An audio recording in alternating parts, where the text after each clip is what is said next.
Okay, so today we're going to add kind of the third leg to the story I've been telling. I've been doing a fair amount of statistics, and I've been doing a fair amount of economics. So today let's do some optimization and dynamical systems, kind of more of the computational, if you will, or mathematics computation side. Okay, so let me recognize first there's going to be several parts to this story. And the first part includes Praneeth there. You can see there's Praneeth. And then Chijin and Rongge and Shamkakata, my colleague. This is a paper that's about 3 or 4 years old. It was a fairly important paper. It's being widely cited, and it helped my own thinking a lot. And the subsequent work I'm going to talk about kind of is based on this. It's the starting place for this work. Okay, so okay, again, we have a problem with the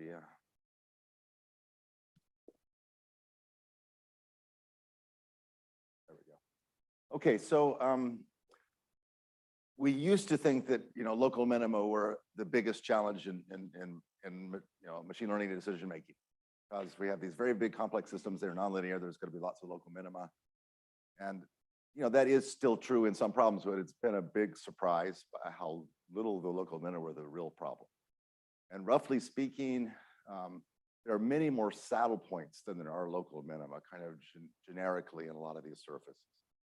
And when you see algorithms getting stuck, it was often that they were actually hitting saddle points and not local minima.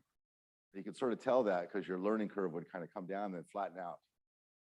And if you waited for a while, it would eventually come down again. That's a saddle point. Okay, and so if you waited long enough, you'd be out of it and you passed it. But if we're going to build a field that's kind of makes serious predictions about how long things take and how complex things are, you need to be able to say, how long will you stay stuck in a saddle point? If it's going to be exponential in dimension, that would be hopeless. We'd be kind of sunk. And so it became a real important problem about what is the dimensionality factor when you talk about the escape from saddle points. Okay. All right, so there was some previous work on just generic properties of gradient descent. First of all, it was known that in continuous time, you would generically avoid saddle points. It wasn't known in discrete time. We proved a result that said you would avoid them in discrete time, but asymptotically. Okay. Then there was a line of work that started to talk about how more finite time results and in terms of dimensionality. So there was an important paper at some point that said that you can escape them in polynomial time. Okay, so these were some computer science researchers. And so that was great, but polynomial in dimension would be terrible if dimension is 100,000 or 100 million, which is what we're having nowadays. Okay, so so how do you so these saddle points arise because of these interesting combinatorial kinds of complexity, and the question is kind of what's the geometry and how does that affect the dynamical systems that we typically use that are gradient based. Okay, so we need to have some kind of a negative eigenvalue. So this is in 3 dimensions, but you should imagine this thing sitting in 100,000 dimensions, tilted in some arbitrary way, and the algorithms are kind of blind, and they kind of approach this thing from some angle, and they don't know how to get out of it. Okay, so we need to find this direction of escape, and we need to do this efficiently. So we might naively expect exponential complexity in dimension. Like I said, there was a paper at some point that told us that wasn't the case. All right, so let's see what kind of results we would like to get in problems like this. So let's return to convex problems, which is not our setting, but let's get some of the basic concepts in the convex world.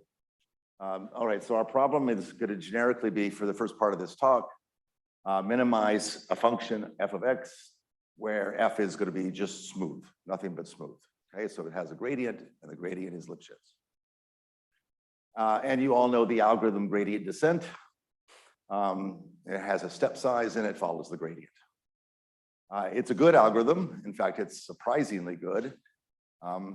It somehow, even though it was discovered 150 years ago, it kind of keeps coming back in ways that are surprising. And one way that I kind of, to my students, try to convey how, in some sense, surprising it is as an algorithm. Imagine that you're a point at some point in space, and I'm going to tell you that you can step on a unit ball. So I'm going to fix your step size, and you can pick the direction. Okay. And let's suppose that you know the partial derivatives along all the axes. And there's some axis that has a very good partial derivative, very big value, and other axes less, right? And you have a limited budget. You can only step in a certain amount on the ball, right? What direction should you step in, right? And so the almost compelling answer is you pick the direction that's got the maximal partial derivative, okay? Because that'll give you the biggest bang for your buck. Why would you put any of your, step in the direction it's not getting the biggest partial derivative? Okay? But that would be wrong. and so, just to convince yourself it's wrong, you actually do the mathematics. You write this down as an optimization problem. You find, oh, it's the gradient direction, which takes a little bit of all the partial derivatives. But hopefully you start to think that's kind of surprising in some level. Okay. Now, even perhaps more surprising is that if we run this algorithm on that kind of problem, which is just smooth and nothing else, it will converge to a global minimum, but it does so in a number of iterations, which is dimension free. Right, so that's important. That's really surprising. So you could run gradient descent in infinite dimensions, and it would take just as many steps as it does in finite dimensions. Okay, so already we really see some of the power of gradient descent. Surprising result. Okay, so that's really kind of interesting. So can we get dimension-free algorithms? That's going to be not true in general, but for the convex problem, it is true. So that's kind of a thing to aspire to. All right, but now let's go to the non-convex case. So we don't necessarily want to converge. We don't have a global minimum. We might want to converge to a stationary point, a place where the gradient is zero or perhaps nearly zero, right? But we have lots of stationary points littering this surface, some of which are local maxima. That would be bad, or saddle points, which would be bad as well. So we'd like to find local minima. Now, there are lots of applications, surprising number, where there's actually no local minimum at all. There's a global minimum and no local minimum, but there are a lot of saddle points. Okay, and so like phase retrieval problems and various kinds of matching problems have this character. And Praneeth, I don't think is here yet, but he did some of the early work on this, and Rong Good, the other colleague on this, did some of that work. So it's already pretty interesting for various kinds of combinatorial problems. There's no local minimum.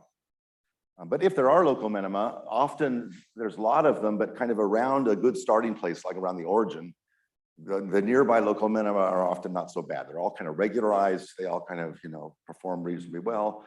But to get to them, there's kind of layers of saddle points you have to get past. Okay. Okay, so let's go back to the actual mathematics now of the convex case. So let's take the function f to be L smooth, meaning it has a gradient, which is Lipschitz. There's the definition. And let's try to aim for a first order stationary point, or epsilon first order. So the gradient norm has got to be less than epsilon. We can't get zero, but epsilon is good enough. Moreover, when we set it equal to epsilon like that, we can now study this mathematically for different values of epsilon, for different balls as they shrink. And so we can get a rate. So it's important to allow ourselves that epsilon. Okay, so here's the kind of result you can get here. This is Nesterov, 1998. Notice this date is pretty late, even though gradient descent has been around for 150 years. This kind of tight result was really mostly the Russian school with Nesterov, one of the leaders there. So he proved that for this general setting, just with smoothness, gradient descent with a particular choice of step size will arrive at an epsilon ball in this many iterations. So first of all, notice there's no D there. There's no dimension dependence. So that's the story. There's a Lipschitz constant. There's the initial distance to the optimum, which you have to have if you start far away. It's going to take you time to get there, but it's just linear in that. And then the key is that it's 1 over epsilon squared. So epsilon's really small. That's kind of big, so that's a result. It's not somehow exponential or weird like that. It's just epsilon squared. So it's not a bad number, but we might aspire to something more. Maybe we could get something better than that. What's the what? F star? F star is the optimal value. It's the infimum of f of x over all x. It's the local. It's the local minimum you're going to converge to. So how far away are you from that? Okay, so now let's try to do the same kind of story. Let's see what we can do in the non-convex case. So now let's take a little more smoothness. Let's assume there's a second derivative, and let's assume that that second derivative is Lipschitz. Okay, so it's kind of the weakest assumption you can make to make any progress at all. If the second derivative is not smooth, then you're going to hop all around. There's kind of no hope. And we're going to aim for something a little weaker on the other hand. We're going to aim for a epsilon secondary stationary point. So we're going to ask that the gradient be nearly zero. But moreover, we want the minimum eigenvalue of the Hessian to be roughly just a little bit below zero. We'll tolerate, we want it to be non-negative, ideally, because so that means we have a direction where it's tilting up and it's not tilting down. So we want to stop at those places. We don't want to have a negative eigenvalue. We'll tolerate a little tiny bit of slop, again, to get a rate. And we don't introduce a new parameter there. We have just the Lipschitz constant rho times the epsilon, everything before. And this scaling is due to Nesterov and Emirovsky. They kind of showed it's a reasonable scaling to study. But anyway, just think of it as a little negative slop value that you're tolerate here. Okay, so we'd like to ask to converge to these points, because if we converge to one of these points, we're not getting any of the saddle points. Okay, we're going to miss all the saddle points and then converge to a local minimum. So the question is, how fast can you do that? Okay, so we have done that, and here's in this paper, and here's a theorem, which says that with all this smoothness set up, the number of iterations is O tilde, I'll say what the tilde is in a minute, times the Lipschitz constant times initial distance to the optimum over epsilon squared. So big surprise, it's only epsilon squared. Okay, that's already, well, it's not a big surprise, but it's a very pleasant fact. It's as if you're doing a convex problem. Okay, in fact, everything looks like it's doing a convex problem except for that little tilde there. And we put tildes on things when we want to hide things we don't know what they are. And so we usually hide dimension dependence in all these results. We talk about the time dependence and we don't do that. But here in this paper, we worked out the dimension dependence and it turned out to be logarithmic to the 4th power of d. Okay, polylogarithmic. Okay, so that's what made this paper pretty well known. That was a surprising result. So there had been, as I said, it wasn't exponential, we knew that. It came down from there. And then below that, it was not clear. And then someone proved d cubed. So that looked pretty good for a while. And this paper showed it was actually logarithmic. So that 4 is probably an artifact. It may be just logarithmic, but still open. I think I saw Praneeth coming. Did you? Yeah, there you are. I'm talking about our paper on saddle points. Okay, so anyway, if you compare these two side by side, really, non-convex optimization in some sense is not any harder than convex optimization. Now I say in some sense, these are, again, you're trying to find local minima, so that's already, but the saddle points are not as bad as you might have thought. And so in some sense, this helps kind of understand a little bit of the deep learning, problems from the optimization point of view, not the statistical point, but from the optimization, that, the saddle points, you kind of miss them fairly quickly. Okay, so how do you prove this? And what really, how is the geometry coming into play in this story? Yeah. I mentioned what? I can't hear you. That's the logarithm. When we say almost, we mean logarithm. Yeah, that's the technical phrase, almost. Yeah, I mean, logarithm, is eventually, if you're 100,000 dimensions, logarithm will start to build up, but it's a small number. It's something with modern computers you wouldn't bother about at all. That's what we mean. Okay, so anyway, what's the story here? So, okay, let's imagine there's a saddle point in the middle of that little diagram there. I'm not plotting the saddle point. All right, but let's imagine that there's kind of a region around that saddle point where if you're in that region, the flow is mostly towards the saddle point. Okay, so you're not seeing the negative eigenvalue in that region. And that region is not a flat region, okay, because the Hessian is slightly varying in this region, okay? But there's a region where if you're in that, you're kind of in bad shape, okay? All right, so the question becomes that of analyzing the thickness of that little region, because if you're outside of that region, you see the negative eigenvalue and boom, you shoot off. All right, so how thick is that region? Okay, and so in some sense, this is a differential geometry problem. It is a differential geometry problem. So if you're good at differential geometry and you want to start to attack these kind of problems, there's still some open problems here. There's nice work you could do. In this paper, we did not do differential geometry. We used probability theory instead, because we're better at probability theory than we are at differential geometry, at least in my group. That's always the case. So the argument is a coupling argument. You take two Brownian motions and you start them a certain distance apart. So everyone knows what Brownian motions are. They jitter along. And Brownian motions, as they kind of jitter independently, they can couple at some point, right? And if they couple, then they stay coupled forever afterwards. Okay? And you can now start to use probability tools to say how long does it take until something couples. All right, so now if the two Brownian motions are within that green region, both of them, they both are kind of moving towards the saddle point, and they'll couple relatively quickly. If one of them is if they're a little further apart, one of them is seeing a negative eigenvalue and they won't couple at all. Okay, so there you go. There's a relationship. You can now try to bound the coupling time of this thing, and that coupling time can be translated back then into the thickness estimate. Okay, so that's a proof technique that has appeared in many papers around this era and afterwards. So if you haven't seen it before, you might want to have a look. Very nice. Okay, now, so one thing I didn't say about this algorithm here. So this, I didn't write down the actual algorithm. It's not gradient descent, it's perturbed gradient descent. Okay, and so the perturbation is important. So this algorithm is just doing gradient descent, but at every step it adds a little bit of noise from a round ball around it. Okay, now that ball is just round. It doesn't know anything about the geometry. If you do something a little smarter, you can use a little bit of the geometry. Something like mirror descent could use the geometry a little better. This particular one just used a round ball. Okay, so the thing is, if you're in the stuck region, the round ball, the round ball won't help you that much. But if you're just a little bit out, it'll help you. It'll spring you out. Okay, and then there's a lot of work after that, not using exactly that kind of stochasticity, using other kinds, including SGD type stochasticity. Okay, that was part one. And after that paper, we had a whole bunch of other questions to start to pursue. This was maybe 5 years ago. And so one of the main questions you ask when you have a nice result like this is kind of, are you done? Is this the best possible result you can get? Okay, so you look for a lower bound of some kind. We did. I'll mention that in a moment. And in particular, there's this phenomenon of acceleration due to Nesterov that shows that certain kinds of algorithms can actually, gradient-based algorithms can actually reach the lower bound in a pretty simple way. Okay, and gradient descent doesn't reach the lower bound, but just a little bit of a change. By accelerating, you can do that. Okay, so then we started thinking about other kind of stochastic models and how does acceleration and stochastics interact. So these became the mathematical challenges of the era.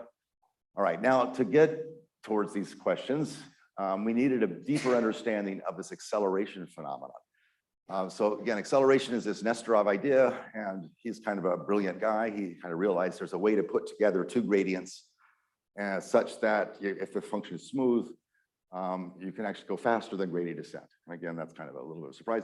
The proof technique, though, is extremely complicated. It's something called estimating sequences. He invented it, and it's like pages of algebra, and you can do it. And if you learn that tool, you can then apply the acceleration idea to other problems that are also smooth, other geometries, other systems. And that's been done. There's been, probably thousands of papers doing that to this day. But they're all kind of hard and ad hoc proofs. All right, and so eventually we figured out that there's a not ad hoc and much more clean way to do this, and it all requires you to go to continuous time. Because in discrete time, it's all complicated. All right, so that's what I want to show you now. All right, so this is a kind of follow-up, well, not follow-up, in the same, yeah. That's been right question. So if a child were to get lost somewhere, yeah, I'll instruct them to come back a little bit to a different direction. Well, no, what you might do instead is allow the child to build up some momentum. That could be another way. Well, that's the best way. That's the optimal way. Do people explore this? You step back and then you... Well, you step back is not really what you want to do. You want to, this gradient is good direction. You know that. You don't want to kind of go anti-gradient. But you got a couple of gradients, and if you build them up, that kind of allows you to maybe go in a different direction a little bit. And in particular, the acceleration method is not a descent method. Gradient descent is a descent method. If there's a step size I can take, so I guarantee I go downhill, right? And this algorithm, which is faster, I'll show you in a moment, doesn't guarantee you go downhill, but that's actually good. It means you can go up a little bit and get a little bit of momentum and then go faster. So if you're a physics person, it feels very natural, but to prove that in this complete generality, again, is sort of non-trivial. Okay, so Andre Wibisona, Aisha were students with me at Berkeley, and then we had a colleague, Michael, who helped us out. And so if you're a physicist, these will be very familiar terms. But I could, mostly the optimization people were not physicists, and there was already very little physical thinking, and with a couple of exceptions, Boris Polyak was an exception, working on this in 1960s, kind of ahead of its time. Okay, so I'd like to kind of show this slide that situates a little bit, the optimization literature. So it kind of emerged out of physics and statistics, and those are 300-year-old fields, and they have both integrals and derivatives. If you pick up a physics book, you'll see lots and lots of integrals, and you see lots of derivatives. And that kind of dates back to Newton wrote down all the laws of physics with derivatives. F is equal to ma, differential equations. Lagrange came around, 100 years later or something, and so I can rewrite all the laws of physics with integrals. Okay, so I'm going to integrate some kind of an energy, and I can find the optimal path under that integral, and I'll get the same physics that I got with differential equations. And then since then, it goes back and forth. You use both tools. All right, some of these connections are called variational. Same thing happened in statistics. You have integrals and derivatives everywhere. You have these Laplace expansions and saddle point expansions. And even the numerical disciplines, finite elements uses variational methods and uses integrals and derivatives and so on. Right? So surprisingly, optimization doesn't. If you pick up any optimization paper or textbook or whatever, you see tons of derivatives of all kinds, but you'll see no integrals, okay, basically. And so there's not really a variational perspective in the physics kind of sense. All right, so we're going to change that here. Okay, so let's now kind of work up to the acceleration idea. So this is now rewriting gradient descent. So we're back to convex. We have the smooth function. Here's gradient descent with a slightly different notation.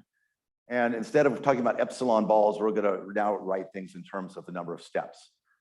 So the convergence rate in this situation for gradient descent is 1 over k. That means that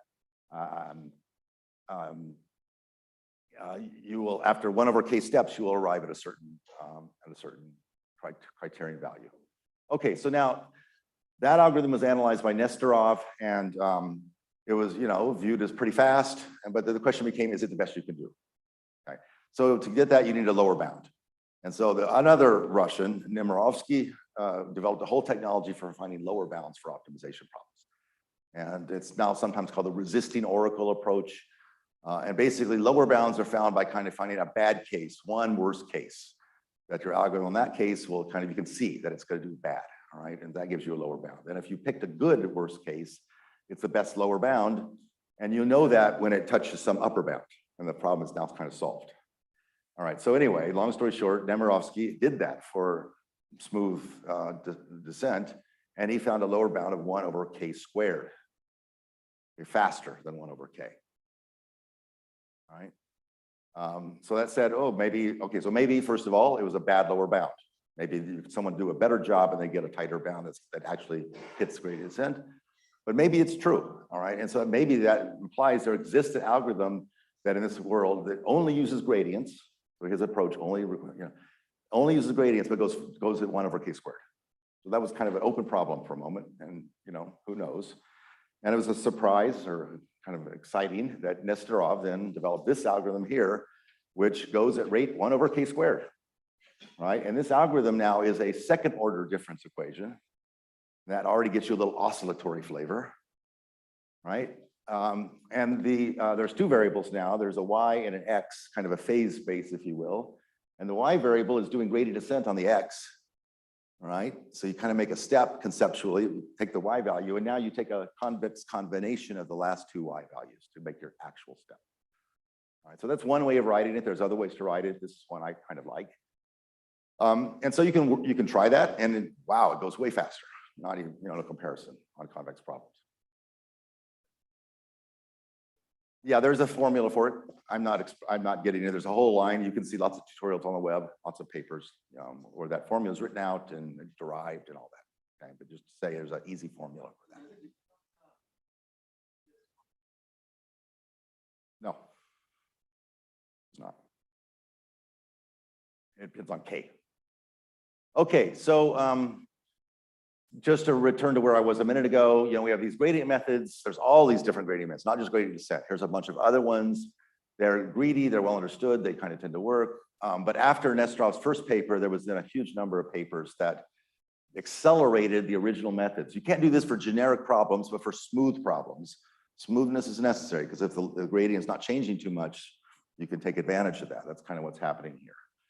Okay, so now we got into this and started to think about this as a physics kind of problem. All right, so we said, can we get these algorithms not just in an ad hoc way, but can we think of an underlying dynamical system that is generating all of these algorithms, generating these accelerated algorithms? Okay, and so long story short, we found one, And so if, hopefully you've had some background in physics or calculus of variations. So we wrote down a Lagrangian here in continuous time. So Lagrangian of x and x dot and t. It's a time varying Lagrangian. And it has two terms in the parentheses. The first one is a Bregman divergence. A Bregman divergence depends on auxiliary function h, which kind of measures distance. So if it's quadratic, h is quadratic, then the Bregman divergence is just Euclidean distance. It's a variational way of writing Euclidean distance. If h is logarithm, you get a Kullback-Leibler divergence, and you get all kinds of different distances with this Bregman idea. So it's a generic kind of distance function. And we're taking the Bregman divergence between x, where you currently are, and x plus a time-shifted x dot. So kind of a little bit of a look ahead. The alphas, betas, and gammas functions are just degrees of freedom. We don't want to just have one algorithm, we want to have a family of algorithms. So we give ourselves these diffeomorphisms, these smooth kind of rate functions, if you will, and you can choose what you want. That's all in our family. There's a particular way to choose beta. So really it's kind of gamma and alpha that are free degrees of freedom. The beta is determined by the other two if you want fast optimal rate. All right, so the Bregman divergence kind of measures, you know, in some sense, elasticity in some sense in a certain direction. And then you subtract off a time-scaled value of the thing you're trying to go downhill on. Okay, so if you're a physicist, this kind of looks familiar. This looks like kinetic energy minus potential energy. This looks like a Lagrangian, but it's time varying. All right, and in fact, if you set h in the Bregman formula to be the quadratic, this literally becomes 1/2 x dot squared minus time-scaled f. It literally becomes kinetic energy. It's just a time varying literal Lagrangian. All right, so what do you do with Lagrangians? It's a measure kind of energy, and you want to minimize energy. So you put it inside of an integral, and now you minimize overall paths. That's calculus of variations. All right, so there's some path that minimizes that.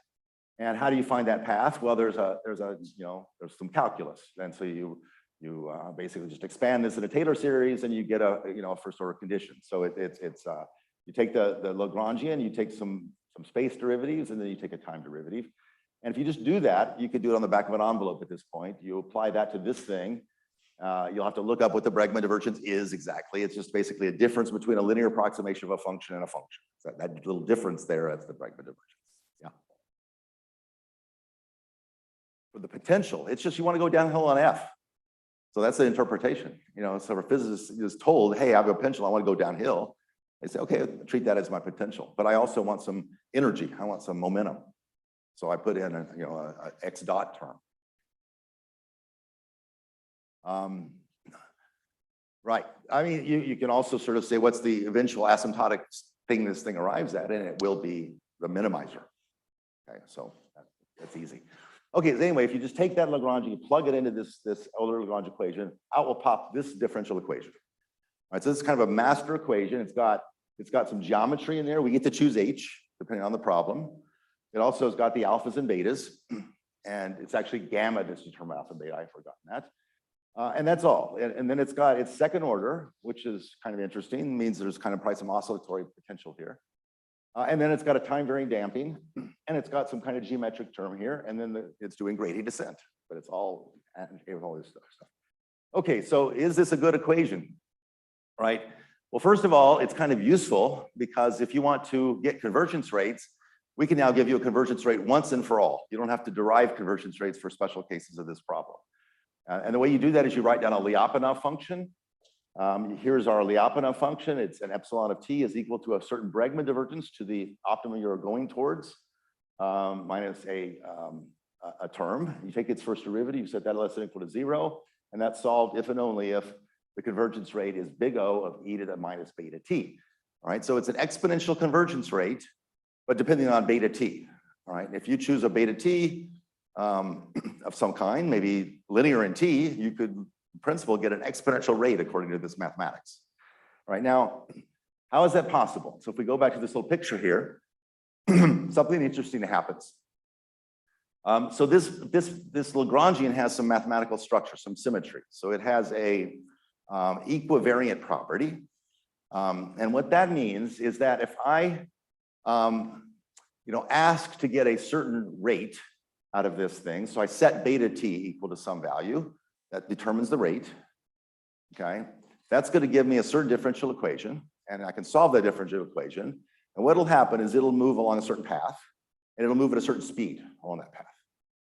Okay, so suppose that I say I'd like to get a rate of 1/t, which is kind of like the continuous time version of gradient descent.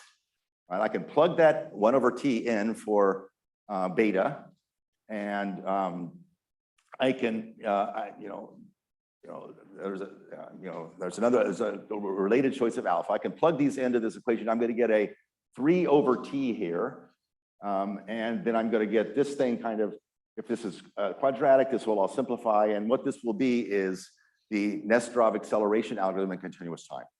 Okay, so it has an interesting damping factor of 1/t, but it's actually a 3, and this equation will deliver that.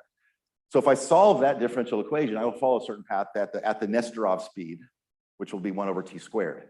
Now here's the amazing thing, is that the paths will be the same, or 1/t or 1/t squared. Or if you're really ambitious and you say, I want exponential convergence rate, you can plug that into this equation. You'll get out a differential equation, all right? And you can solve it in principle, and it will follow exactly the same path as all the other rates. It'll just go zoom faster along the path. All right, so what we've kind of discovered here is that the actual time doesn't matter in continuous time, which is sort of not surprising. You know, Einstein would have told us that all clocks are the same. That's kind of what's happening here. It's really the path that matters. The path handles the geometry. If you've got a lot of kind of funny geometry, you don't want to kind of go around that curve too fast. You should follow a certain path to go as fast as possible down the hill. Now, once you figured out what path to go on, okay, you can just use a different clock. Right? If you use a clock that's just different, that's fine. You'll look like you're going faster. We're both going on the same path. So we've pulled that out of the problem by this formulation. All right, now but now there seems like there's an issue. Okay, so we know we cannot achieve exponential rates in discrete time. Okay, there's this lower bound due to Nemirowski. We can't do it. We know we can achieve 1/t or 1/k in discrete time, and we know we can achieve 1/k squared with acceleration, but we know we can't do better than that. But this formulation, this continuous time, is suggesting we go at any rate we want. All right, so that was definitely a puzzle for a little while. And so here, I'm just gonna tell you what the answer is, all right? So what it is that, yes, in continuous time, you can go as fast as you want. That's kind of almost not a big deal. And what happens though, is if you wanna put that thing on a computer and solve that differential equation numerically, you have to ask, can I solve that differential equation numerically? Or is there any stable discretization? And if you ask for a slow rate, 1/k or 1/k squared, you can solve that. You can discretize that with a number of different discretization techniques. If you try to discretize the fast differential equation, it's not possible to do it stably. Okay? So we have managed to prove that after a bit of time. And one of our main tools in proving these results is to do something called symplectic integration. How many of you already know what that is, just out of curiosity? Yeah, a couple. So let me just say briefly kind of what it is. It's kind of interesting that this whole line of research ended up in how do we discretize differential equations, right? But it did. And that question goes back to at least a couple of centuries.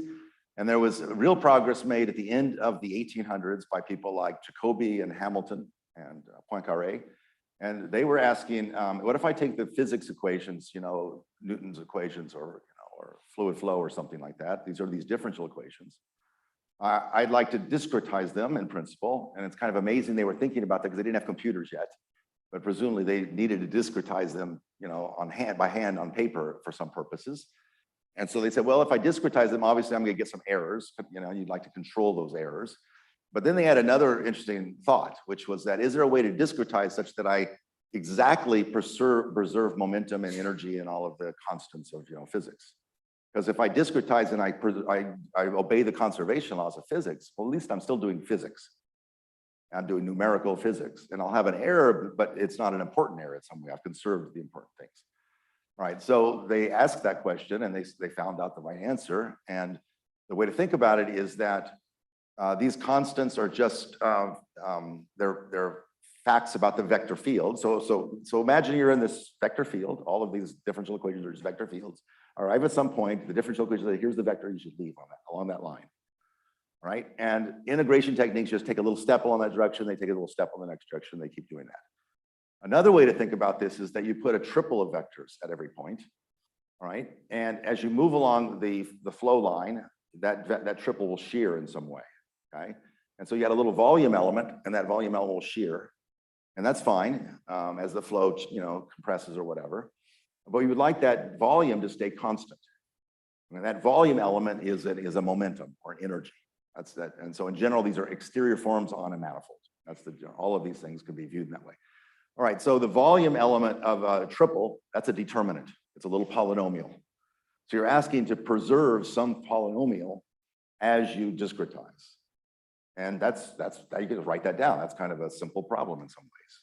Okay? Conserve a certain polynomial under a discretization. All right, so anyway, they worked that out, and these whole class of methods came out that are called symplectic integration techniques. And roughly speaking, they have this kind of two-step property. They kind of do a forward Euler type step, and then they do an inverse Euler, a reverse Euler step, and they kind of interlace those two.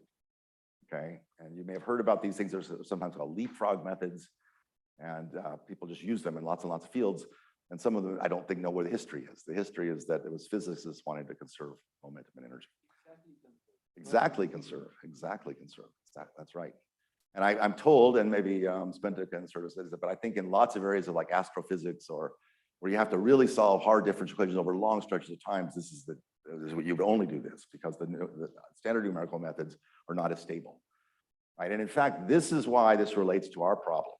These methods, because they have this, they have a numerical stability. You can actually set the discretization step to something very, very big, and you sort of stay stable. And it's somehow because they're, making this triple kind of be regularized and constrained. It doesn't try to take, it gives you much more stable paths for very long step sizes, like a factor of 10. All right, so that suggests that this kind of methodology is a good way to think about, if you want to go fast, how fast can you go? Symplectic geometry captures that. Right? And so that turned out to be the answer to our problem. So anyway, let me just now show you, if we take our Bregman Lagrangian, in fact, we did a Hamiltonian. If you know little physics, there's just a change of variables, basically. We went from Lagrangian formulation to a Hamiltonian. So if you take our Bregman Hamiltonian, so at this point, it's really kind of just mathematics. You say, here's a f of x I want to optimize. Here's a rate I'd like to achieve that maybe I know is achievable. I plug that into my master, Bregman, Lagrangian, or Hamiltonian, and then it's done. Mathematics does the rest. That'll give you a differential equation. Then we use symplectic methods to discretize that. That we put on the computer and we run. So that's doing this for a particular high-dimensional quadratic problem, and you can sort of see, and that rate there is the predicted theoretical rate. All right, now if we compare that to Nesterov on a different problem, there's a little bit of an interesting kind of dip there at the end. It's basically as good as Nesterov, okay, right? But in fact, it's actually better because now that was for a particular choice of step size, but the symplectic approach will permit a much larger step size. And if you take that much larger step size, probably Nesterov is going to blow up. And in fact, that's exactly what happens. Nesterov blows up. It goes unstable, whereas the symplectic method stays stable. And we can predict how fast we can go. Okay, so again, with Praneeth and Shi, we now have kind of a new set of tools. Yes? So if you look at the equation. Yeah. I mean, there's a naive. Yeah. The name momentum already suggests. Yeah, no, that's right. So the Lagrangian you derive just get it from the Hamiltonian, you guess. Is that equivalent? Well, it's not the naive Hamiltonian. They're just the one that puts that in as standard momentum. And you write that Hamiltonian down, that doesn't have acceleration. It's this time varying Hamiltonian. Mm-hmm. Yeah, it's time varying. Yeah, that's right. Yeah. So like, is that is that like a large amount of surprise or a small amount of surprise in this work? Surprised that it's a Hamiltonian, that you get out Hamiltonians. The form of the The form of the Hamiltonian, that it's a Bregman divergence minus, it's kind of what you might have expected. It's reasonable, In essence, what we did here is just sort of reverse engineer a bunch of known acceleration methods and found out what's the object that delivers all of those. Yeah. In retrospect, yeah, it's kind of okay. It's not so unobvious, but I would say this was a very non-obvious line of work to get there. I'll show you a different particular Hamiltonian on this next problem where I've really simplified it down to the most kind of momentum looking Hamiltonian. And when you look at when you use the symplectic integration perspective, I suppose you get a upper bound on the rate, but do you also get a lower bound from that? No, you just get a provable, you can get the same rate that you got in continuous time that will transfer over to discrete time. Yeah. That's the idea. Because we can get the rate in continuous time. I did that with the Lyapunov function. Yep. Done, got the rate.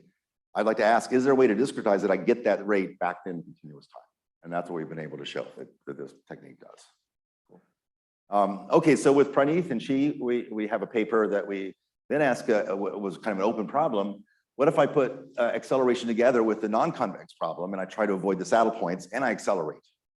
So, naively, there was kind of an argument. If you have a saddle point and you're going down towards it, is acceleration good or bad? One approach would say acceleration is kind of bad because it'll take you to the other side and it'll slop around. The other one is that maybe acceleration just doesn't even see the saddle point, just kind of zips right past it. Okay, so you can decide which you think is right. So again, we're kind of the same, that's the same slide as before, so let me not introduce anything there. And here's kind of an interesting slide. This shows that we wrote down in Hamiltonian, and that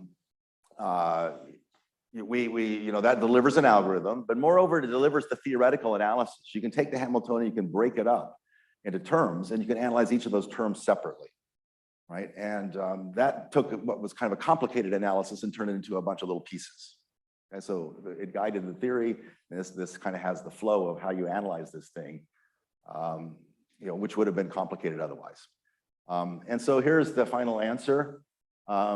Maybe if you just look at the equation right there at the top, this is the convergence rate in this setting. So it's just all that's changed is we've gone to non-convex, we've gone to secondary stationary points. And so you get, again, some constants, a Lyapunov, not a Lyapunov, a couple of Lipschitz constants, initial distance, the optimum, and now you get epsilon to the 7/4. And before it was epsilon squared. So this is better, this is faster. So that's a proof that acceleration helps you when there are saddle points. And by all those constants there kind of look kind of ugly and all, but they turn out to be a condition number. They're just a way to write a condition number. Okay, so don't have that much time left. There's a couple other things I want to get to.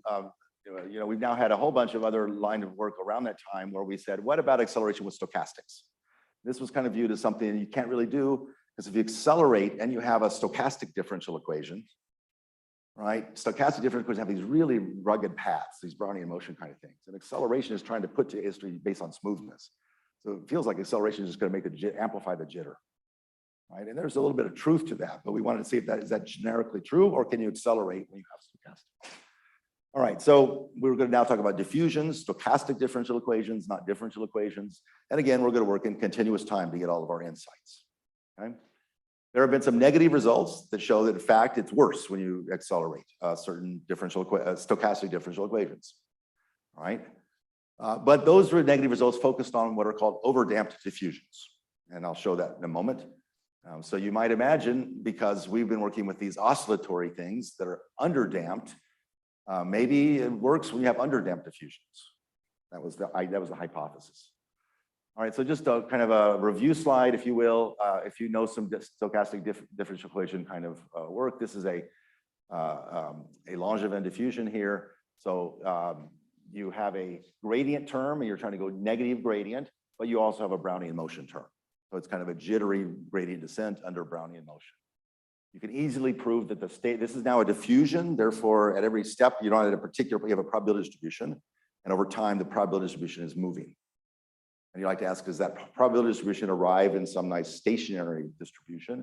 And you can show that it's the stationary distribution, which is basically the potential function. So you're not going to converge to the optimum, you're going to converge to something around the optimum, but the optimum is at the top, so you're going to be around that.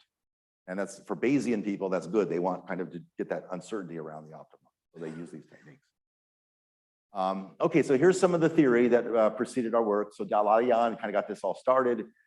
He used total variation as his metric. So he said, if you want to be in a ball of size epsilon around the optimal now distribution, you can do that in a rate which is d, that's the dimensionality, over epsilon squared.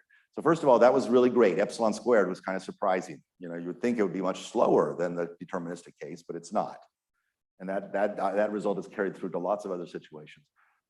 You have that D there, and that's kind of not too surprising because, this is a little bit more of a blind walk. And if there's a lot of ambient dimensionality, it's going to kind of see all those dimensions and it's going to slow it down. Anyway, then there was some further work that kind of, did this for different measures. All right, so that's good. But what about underdamped longitudinal diffusion? So what is underdamped longitudinal diffusion? Now you have a second order SDE. You have an X and a V. And the V is the thing where you're doing kind of a gradient step. And you also have a damping. And then there's the Brownian motion. So the Brownian motion is now being put in the velocity, right? And then the first term up there just integrates that to the position. Okay, so it's a second order equation. Okay, so stationary distribution turns out to be this. And when you slow down to 0, that term goes away. And so you again get extra. I have a typo in the previous slide, should have been minus u. You want to minimize. Okay, so there you go. That's that. So now we can discretize this thing, and there's a discretization, just sort of naive discretization. All right, and so now we have the theorem is shown right there, that the rate now, and we're working with Wasserstein distance because we got a little more sophisticated over time.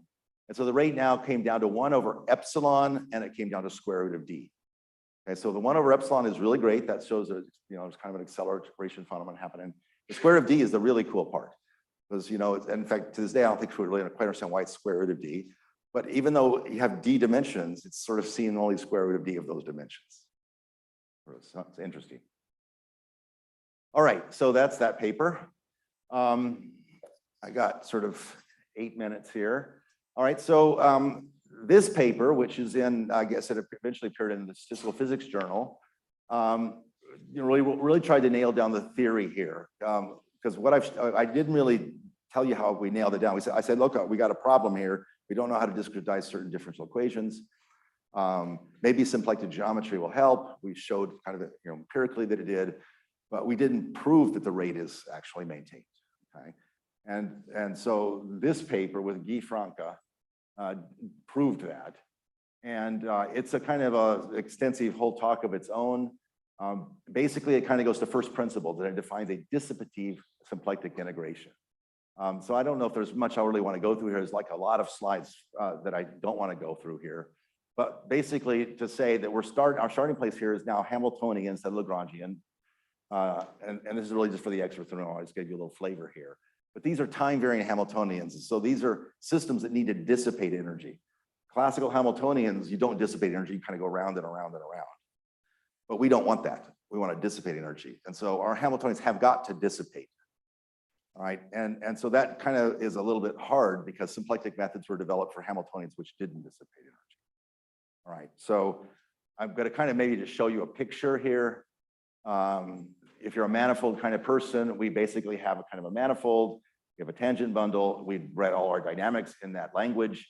And we embed this thing, this dissipative system, inside of a bigger system, which is non-dissipative. Okay? And then there's a gauge fixing that reduces us from one to the other. Right? So that's kind of the mathematics. And so this bigger object has what we would call a pre-symplectic structure.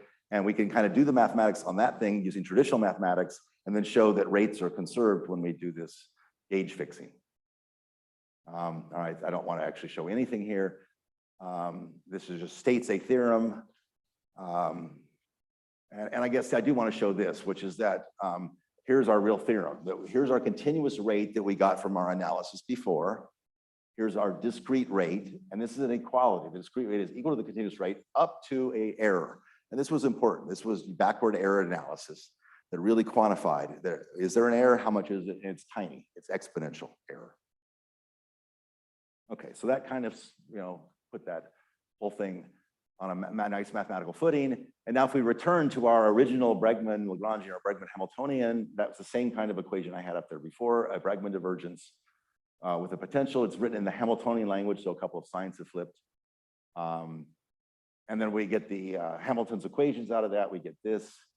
And we can now use this general theory and show that the rate is that, which is what we were established earlier with our Lyapunov theory. So it all kind of bundles up very nicely.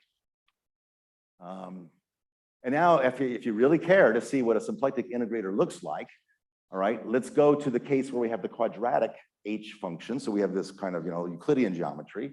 So everything will simplify. We can write down our Hamiltonian. We can write down our Hamilton's equations.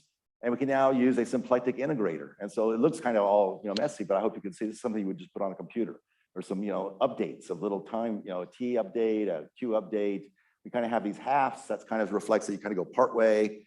And this is just like 6 line or 5 lines you put on a computer, and that just does it for you. That goes downhill. And that provably will maintain the continuous time read. All right. So in my last 5 minutes, I want to mention another project which is more recent. So everything I've been talking about so far has been about just dynamical systems that try to do optimization. And as I alluded to in my original talk 2 days ago, most of my interest more recently in the last 3 or 4 years have not been optimization. I kind of think that's been fun. It's great. It's really important, but more on equilibria. And equilibria with multiple agents, and it's decentralized. So the dynamics is much more interesting. And so as I alluded to in the first day, you can have things like flows that go around circles, and there's a fixed point in the middle, and you'd like to arrive at that fixed point. And all the methods we've been talking about now don't do that. The gradient descent will go outside of the circle, and it'll spiral out, right? And we would like to, to think about algorithms that will not spiral out in situations like that, and generically will find equilibrium. Okay, and so there is a literature on this. It's much less big than the optimization literature, but some of the key ideas are things like the proximal point algorithm, the extra gradient algorithm, and something called optimistic gradient. Those are probably the 3 most well-known methods. And so we started to work on that with Eric. All right, so we're going to look at a particular specialized situation here. We're going to try to find, so now the game is not to avoid saddle points. That was the optimization literature. Now the game is to find saddle points, because that's the Nash equilibrium. That's the equilibrium we want to find. Okay, so we're going to try to find Nash equilibria. And so there's not much left here, so I'm not going to get into many details, but this is in some sense not hard. This is now a zero-sum game situation. So we have a min-max problem. We want to minimize with respect to agent number 1, x1, a function f, and we want to maximize with respect to that same function f for agent 2. So it's min-max. We write down a gradient, and we write down a Jacobian. So first and second derivatives. And I don't have to justify zero-sum games for most people in the audience after my first talk, hopefully, but if you're just interested in neural net sort of things, there's lots of min-max problems around when you have adversaries and so on. But I'm, again, more interested in broader problems. Okay, and so there is, one of the algorithms that will actually work here is a variation on gradient descent, something called simultaneous gradient descent. It will not necessarily spiral out, but it will also get stuck on limit cycles. Okay? It's not so smart as that. Now, people have been working on that, and I think on the next slide, I have a number of different algorithms that will avoid the limit cycles and will actually really literally spiral in. But all these algorithms have another problem, which I do want to highlight, which is that a Nash equilibrium, what is that? That's an equilibrium where both agents are individually as happy as they can be. So geometrically, I'm at a point, and I want to maximize, and so my direction is up or down. And at that point, if I move up or down, I can't maximize any further. I'm at a peak. The other player is on this direction, and they're at that same point. And they want to minimize, so along that thing, it goes in this direction. That's a saddle. Now, it's a special saddle because it's oriented axis parallel. Okay? This agent and this agent, those axes are the agent's directions. They can't move arbitrarily. All right, now, if you just write down a generic f function, it might have such saddle points, but it might also have a bunch of saddle points that are tilted. It probably will, right? These first-order algorithms do not know about tilt. So if they are in the neighborhood of one of these tilted saddles, they will happily go to that tilted saddle. That's not a game theoretic optimum. Neither agent is happy there. You would not want to converge to that. Okay, so that now is a problem that we wanted to solve with this algorithm. And here are some of the things that people have been studying: gradient play, symplectic gradient, industrial consistent observation. These are techniques which will fix certain problems, but they will still have a problem with these non-Nash equilibriums. So here's a little example of an f function down here. And this function has got 3 Nash equilibria. Those are the crosses there. And it's got a blue saddle point, which is not a Nash equilibrium. It's tilted in the middle. And you see all of these algorithms here, happily, wherever you start them, they will go to a nearby saddle point, but they will not distinguish between saddle points and Nash equilibria. So we have a new algorithm, and we call it local symplectic surgery. And it is a second order algorithm. So there's a Jacobian appearing in these equations, and I'm not going to justify them, but it would take me sort of 5 minutes to do, and it's not that hard. And the way these equations are derived is that you look at this vector field, which is now this fixed point style vector field. It's a different kind of vector field. And that vector field has got a symplectic kind of curl component, and it's also got a kind of a non-curl component. And the symplectic component is what we were using before to get the momentum and get the speed. And now we don't want the symplectic component, so we cancel that out. And that's what that algorithm does. It just cancels out the symplectic component of the vector field. It doesn't see that. All right, so the new algorithm, it'll also converge to the green crosses just fine. But if it started at that little red dot in the middle there, it'll head towards the saddle point, but as it gets really close to it, it sort of sniffs out that it's a tilted saddle point, and it'll move away and go to another Nash equilibrium. Okay, so it has a nice behavior. An open problem here is to develop an algorithm which is not using Jacobians, just using gradients, and still has this kind of behavior. And I don't know, I think that's possible, but no one's done it yet. It's an open problem. All right, so I think I'm done. So the last little section I was going to prepare here just was to put a couple of things we talked about in the lectures together, banded algorithms, which are trying to figure out what's the probability distribution on multiple choices, and then Langevin algorithms that we've been talking about in this lecture, which are sort of fast ways to find diffusions to probability distributions. And if you kind of put those two together, you can get banded algorithms that use Langevin diffusion and have some very nice properties. So that's what this paper was about. If you're interested, you can go look at that. I think I'm now done. I think that this is a longer talk that okay. And this was some recent work. This is actually a couple of years, well, it's only a year out of date. But if you want to follow up on my website, there's just a ton of papers on these kind of topics. We did this with constrained optimization of continuous time. That's with Michael Muhlenbach. That's a really beautiful paper. Everything I talked about today was unconstrained optimization. What if you have constraints? The gradient kind of methods will go outside the constraints. You have to project back in. You don't want to do that. If you write all this in continuous time, you can have the constraints come as forces instead of position constraints. You get pushed back as you move in a certain direction. That gives you a lot of nice properties. We've been generalized these kind of things to variational inequalities. I won't say what that is, but if you know, that's great. Also to monotone inclusions. We did this on manifolds. And we started to look at adaptive algorithms that are doubly optimal, and I could talk about that too. And then if you're a physicist, you might worry about setting learning rates, and we have a paper on Schrodinger operators as a way to think about that. So I think that's all I want to say. Thank you.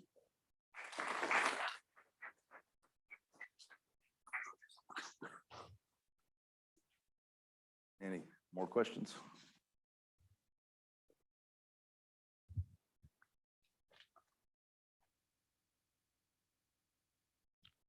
So the variational characterization, is there anything that restricts it to only finite dimensional problems?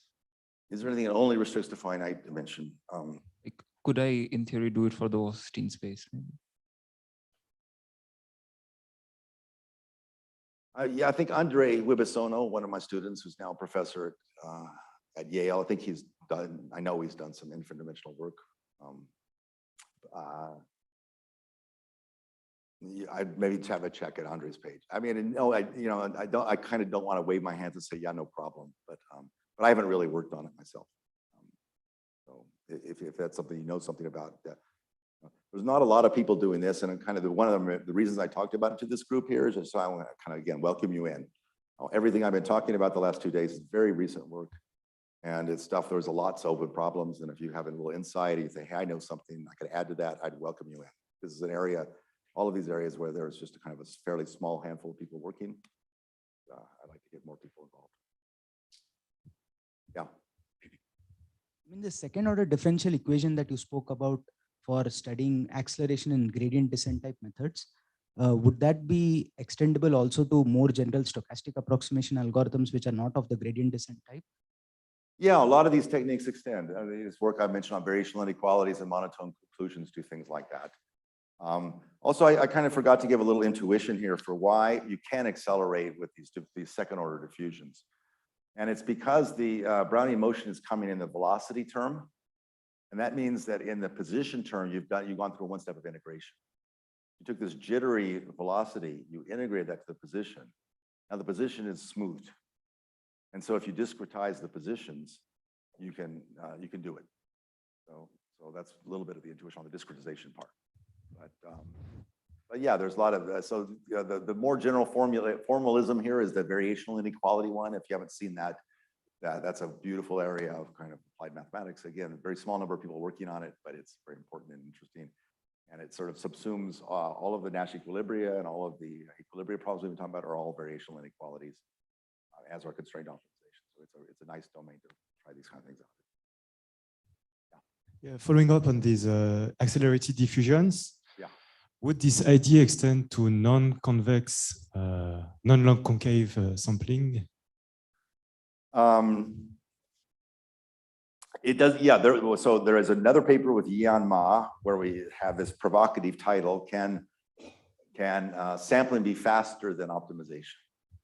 Right, and there we're looking at a class of problems which are non-convex, and we're doing diffusion. And what they are is that they're arbitrary in a certain ball, but Lipschitz, we have a function which does this. And outside of that, they're strongly convex. That's been a kind of a playground that a lot of these things have been worked on in there. And there, the diffusion algorithms are particularly good, better than optimization algorithms.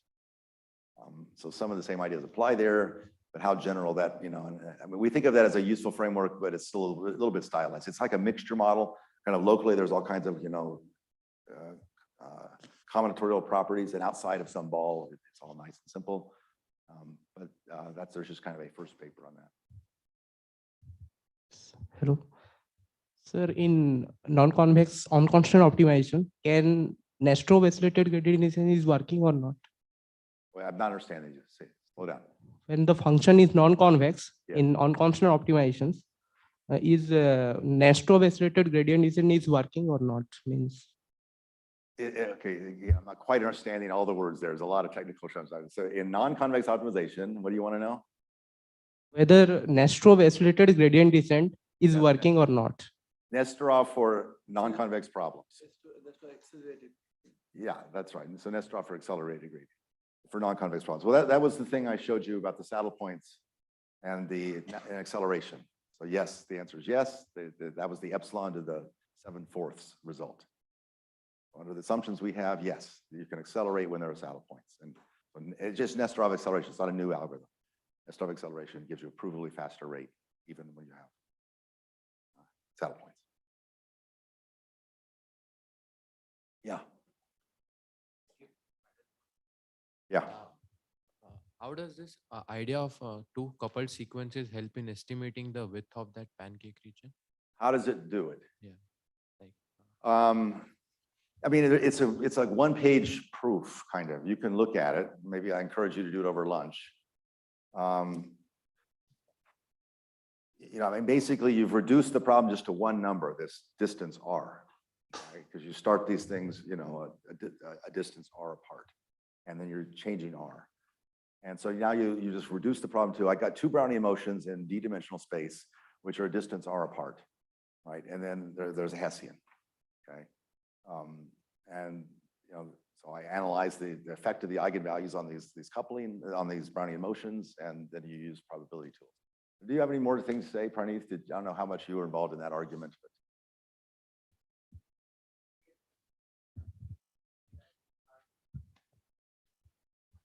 Hang on for a second.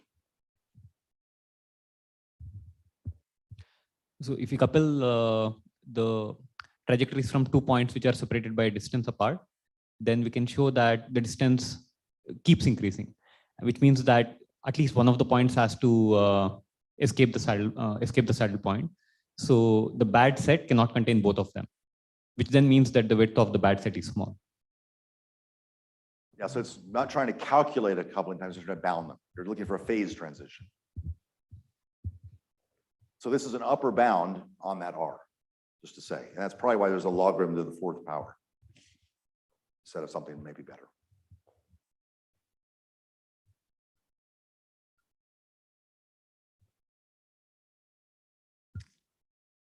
Okay. One more? Yeah.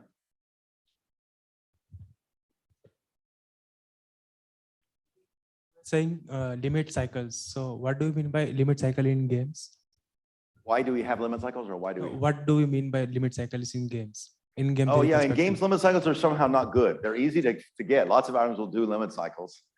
So here's kind of what you'll see in a lot of papers that suppose that I'm on the circles and I'd like to be at the fixed point.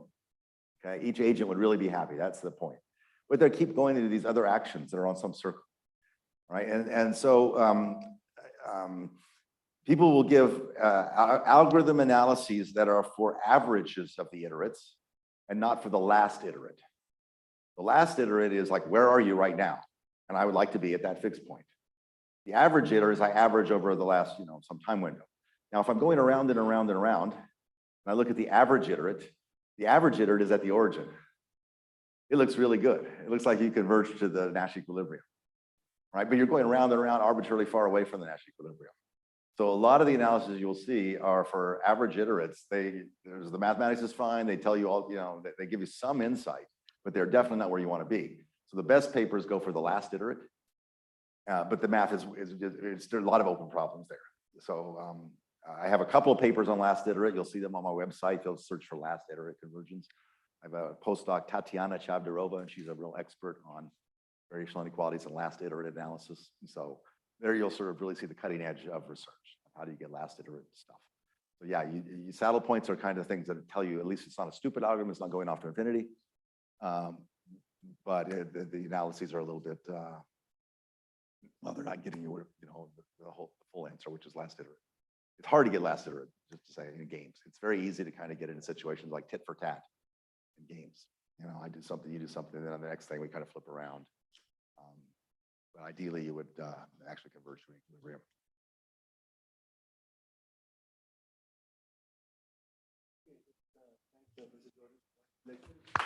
Thank you.